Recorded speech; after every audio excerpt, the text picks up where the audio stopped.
Amém, irmãos? Paz do Senhor a todos, que alegria poder estar aqui mais uma vez, né? Celebrando o nome do Senhor. A gente sabe que não é fácil no meio da semana. Às vezes a gente passa um dia meio corrido, né? Mas graças a Deus que nós estamos aqui para adorar o Senhor e para receber a palavra do Senhor, né? Então, meditando hoje no que o que Deus gostaria que eu ministrasse nessa noite, e Deus começou a falar ao meu coração, né, sobre os processos de retrocessos que nós passamos na vida. E nós estamos vivendo em um momento, assim, um cenário mundial, né, que a gente dá uma impressão que nós retrocedemos.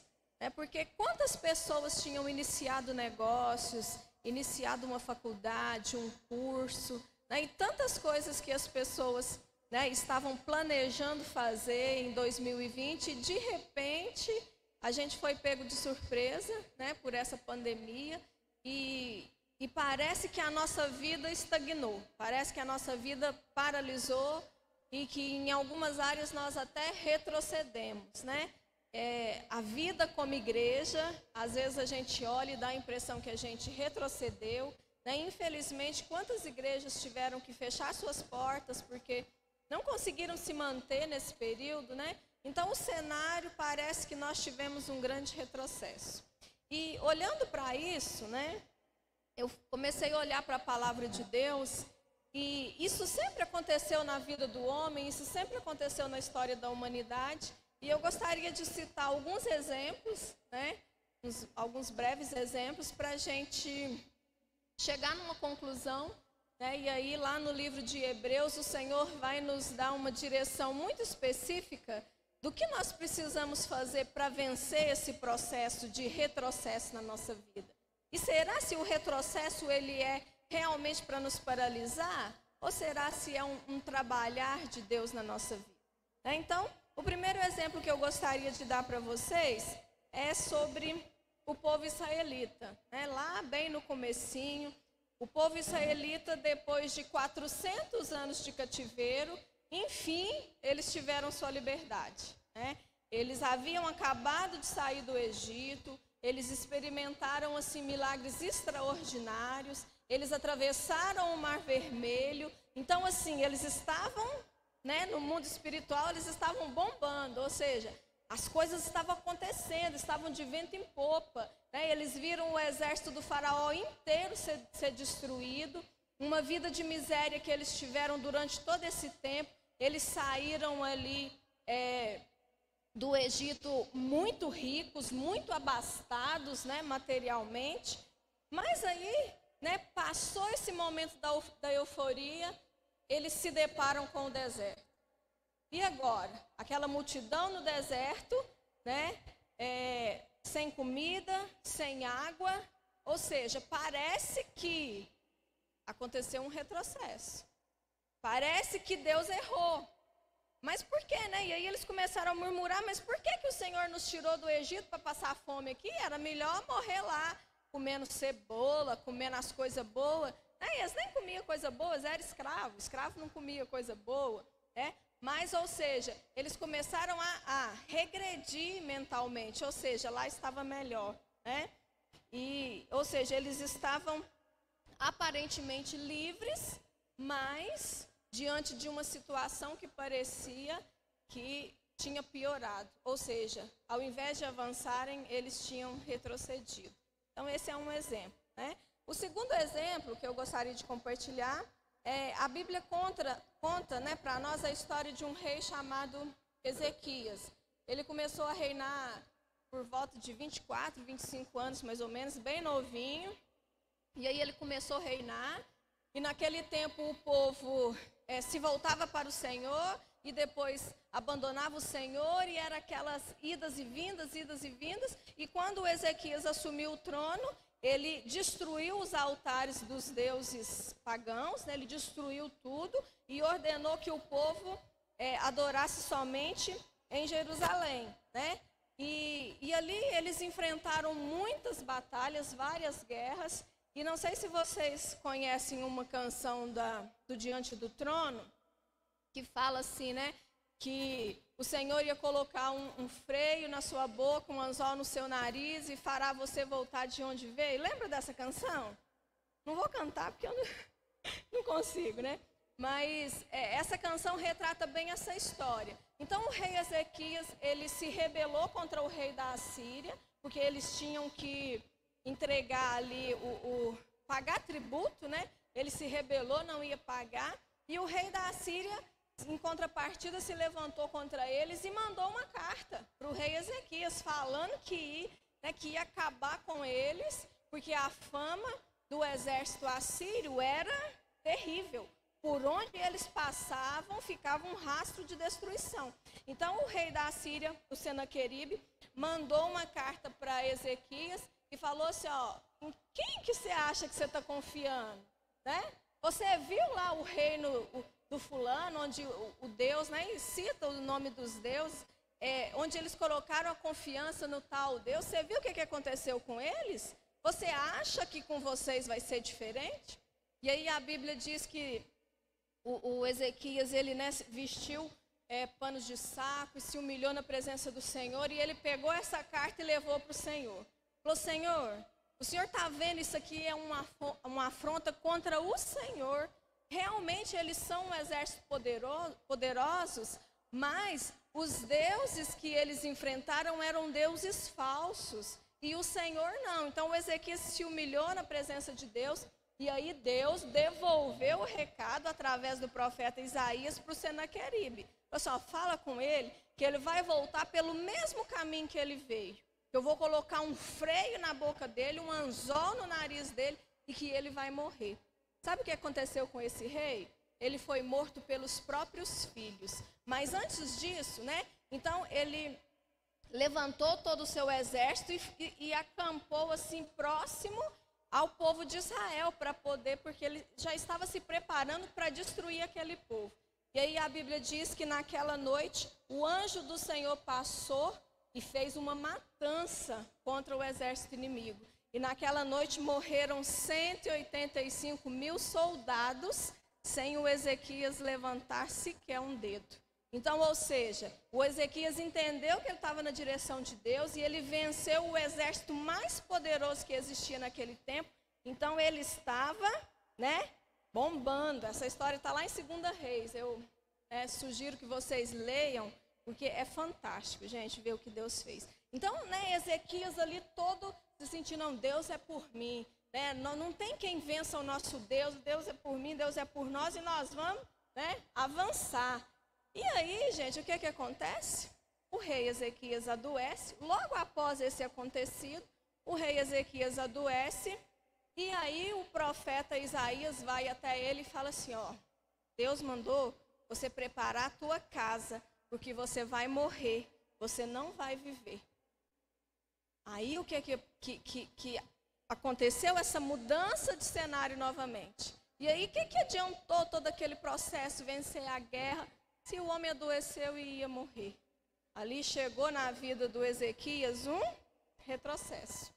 Né? E um outro exemplo também que nós temos é o próprio Senhor Jesus. Né? Jesus, ele teve uma vida simples, uma vida normal, como de qualquer um de nós, né? Era carpinteiro, vivia ali na cidadezinha de Nazaré, que a gente crê que era uma cidade assim muito simples, né? Porque a Bíblia diz que alguém perguntou, pode vir alguma coisa boa de Nazaré?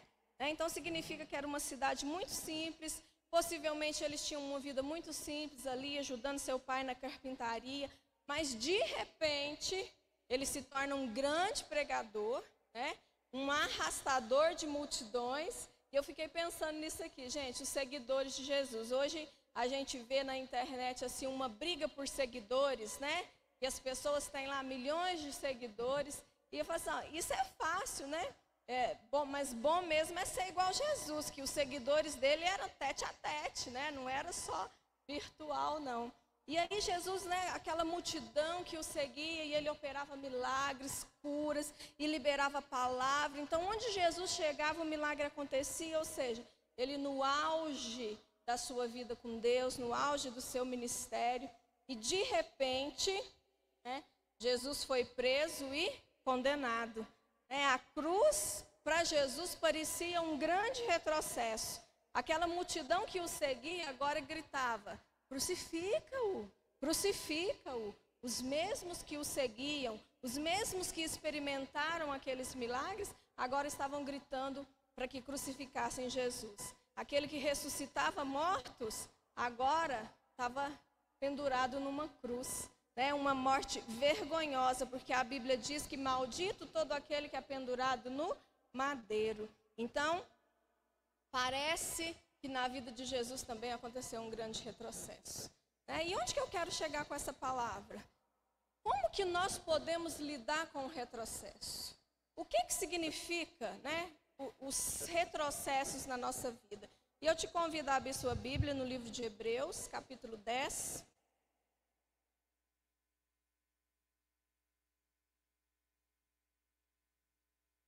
Hebreus, capítulo 10, a partir do verso 32.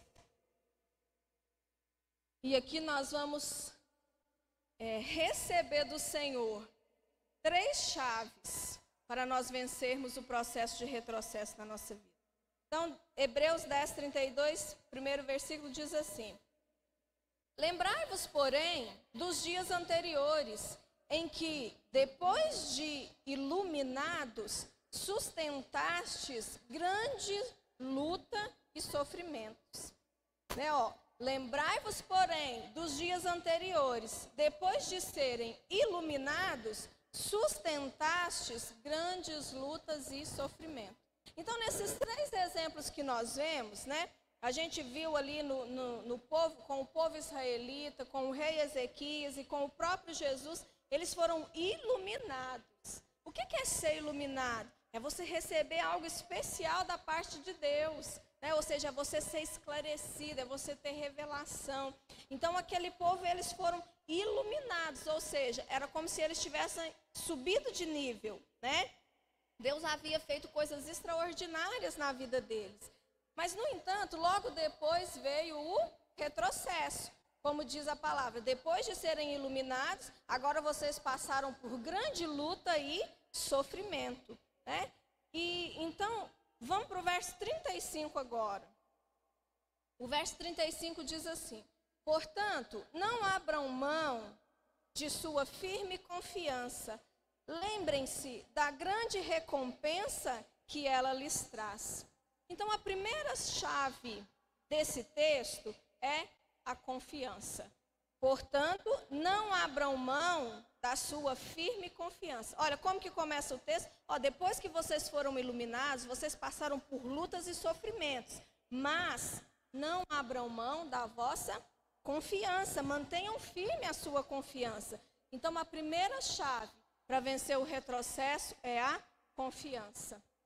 E normalmente em momentos em que depois da gente avançar, depois que parece que quando as circunstâncias da nossa vida começam a regredir, a primeira atitude do cristão é de desanimar, é de perder a confiança, é de abandonar a Deus, não é verdade? Normalmente, a gente começa a pensar assim: mas eu estou buscando a Deus, eu estou sendo fiel no dízimo, eu estou sendo fiel na oferta, e parece que a minha vida financeira está piorando, e quanto mais eu oro pelo meu casamento, parece que pior a situação fica, e aí a pessoa começa assim: gente, quantas vezes eu ouço essa expressão, e quantas vezes possivelmente vocês também ouvem, eu não aguento mais, que vontade de desistir de tudo, com vontade de desistir, vontade de parar com tudo, Essa é a primeira situação que acontece quando as coisas parecem sair do trilho na nossa vida, Mas é exatamente nessa hora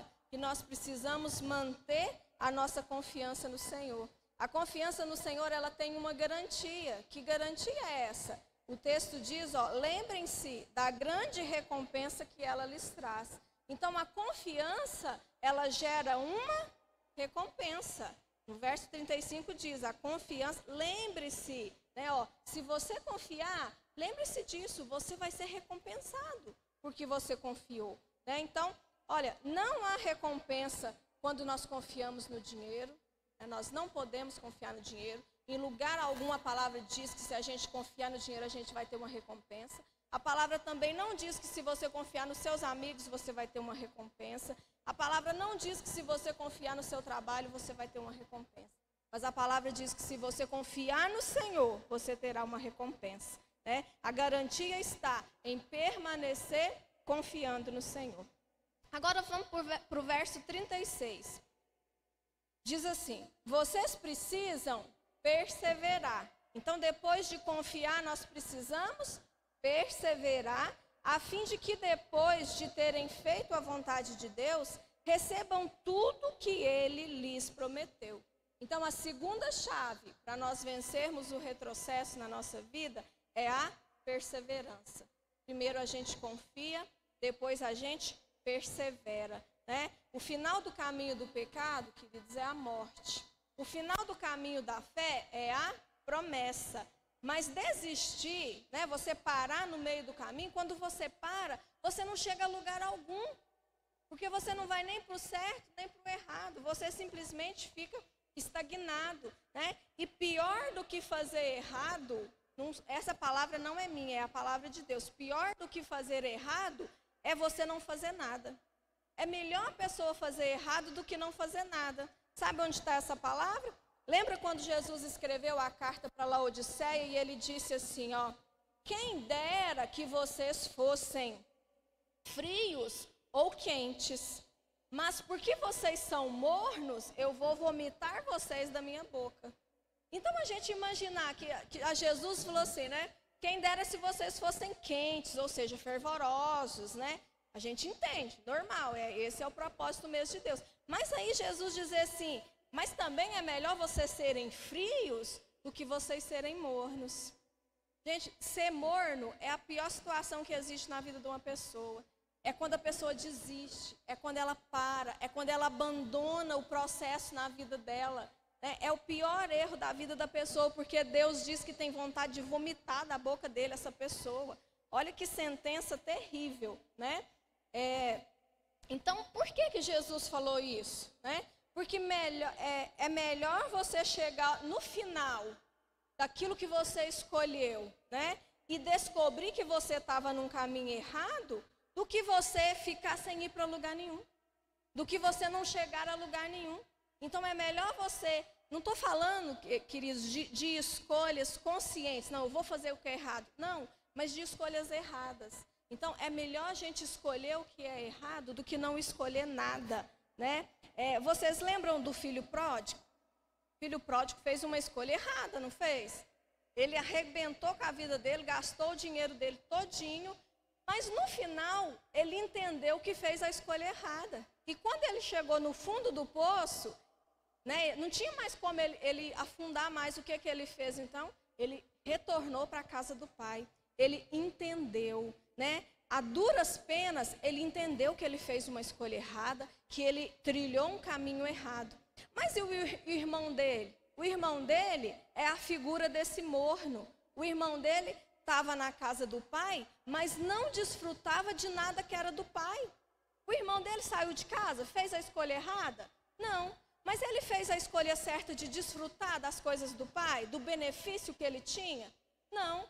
E aí, quando o irmão dele voltou, o que ele fez? Ficou bicudo lá no canto e falou assim, eu fiquei aqui a vida inteira com o senhor e o senhor nunca me deu um bezerro para celebrar com os meus amigos.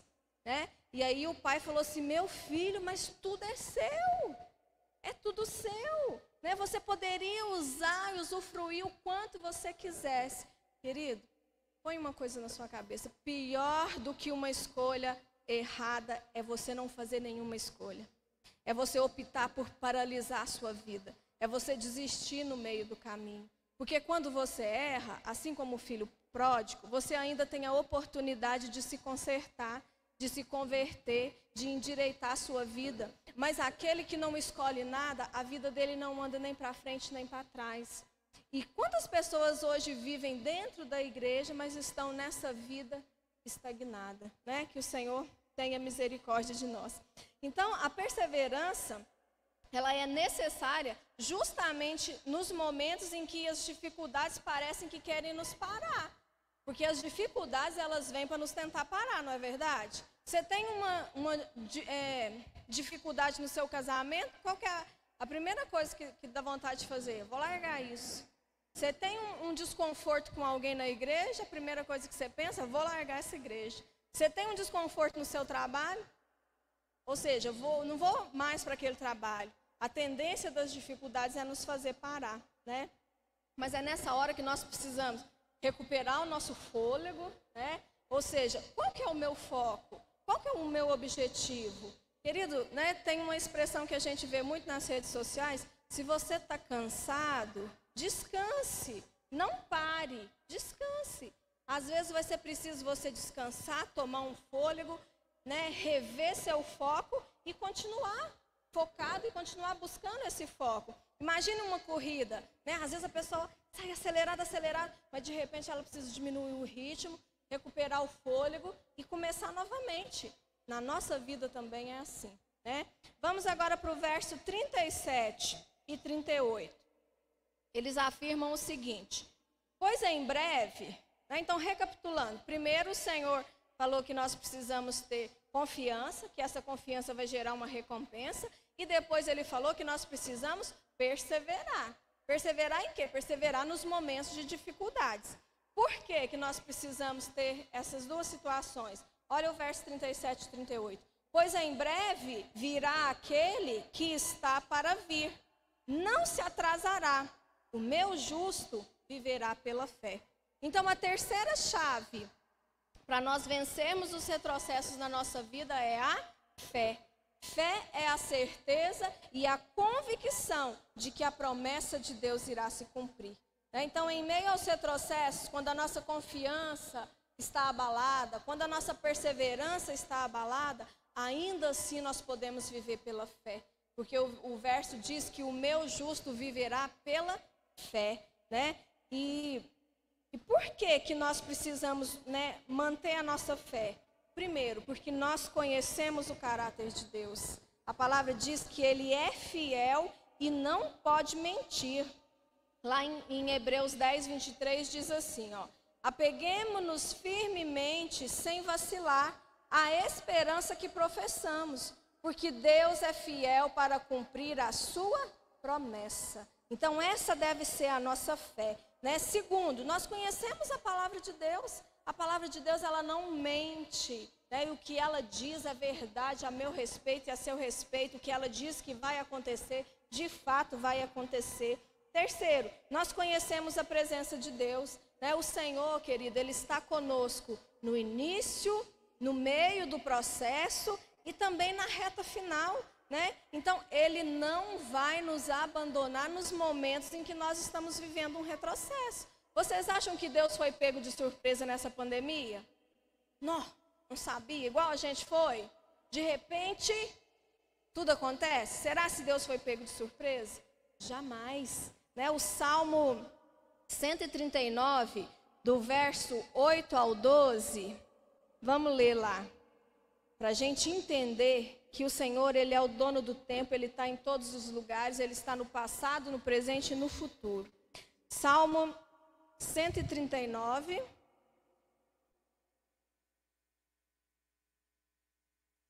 do 8 ao 12. Salmo 139, do 8 ao 12, diz assim: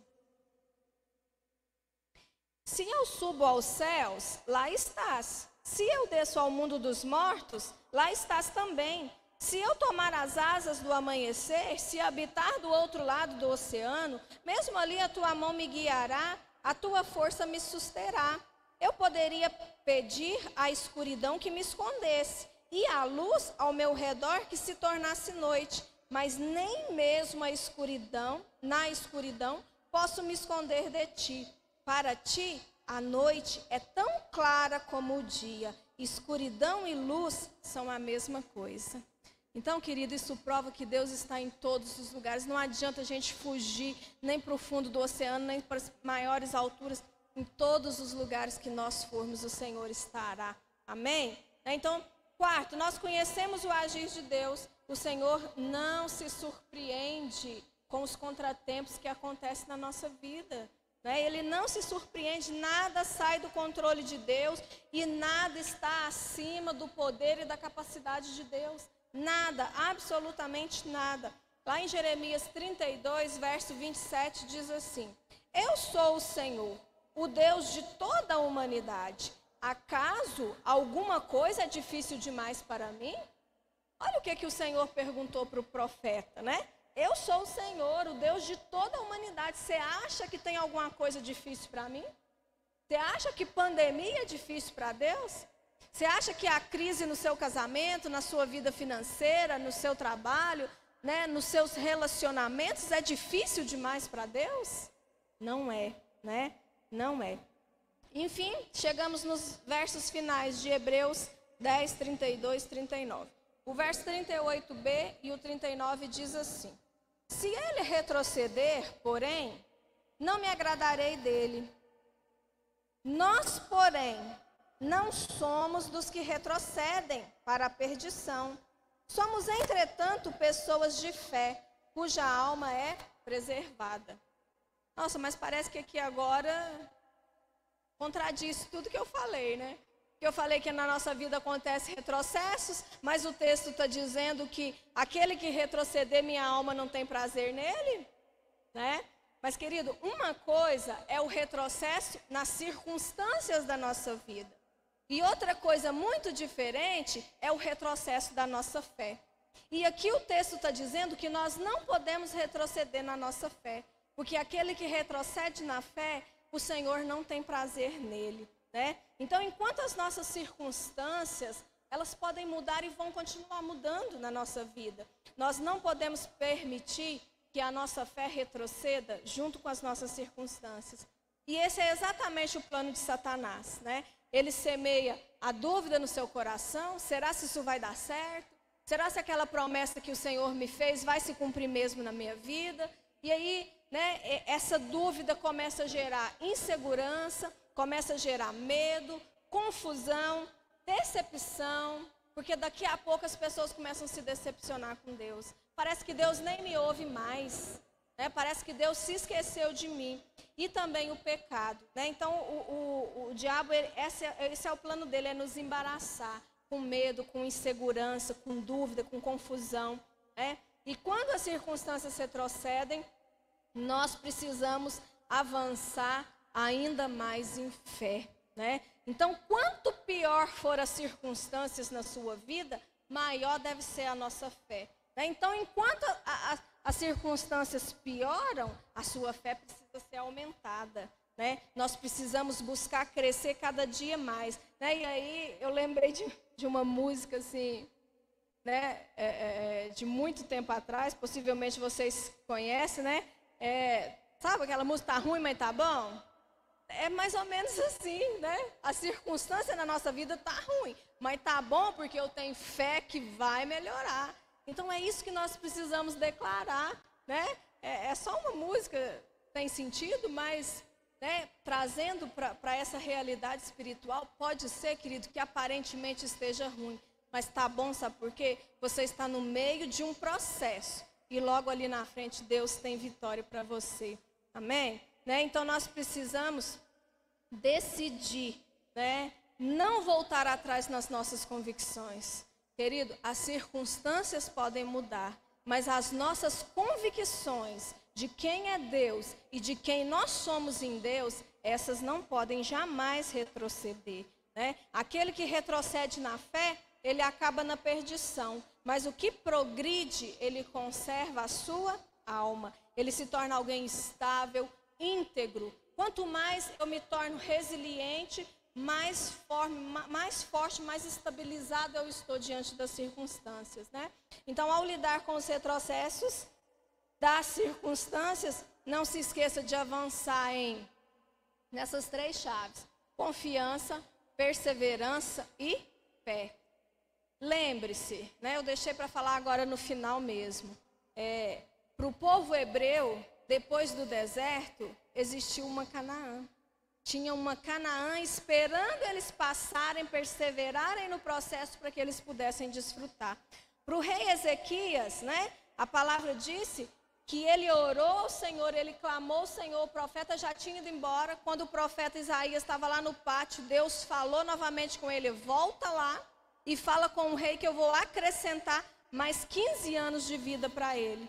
E aí, o rei falou assim: tudo bem, mas qual que é a prova de que daqui a 3 dias eu vou estar no templo adorando, de que eu vou ser curado? Qual que é a prova?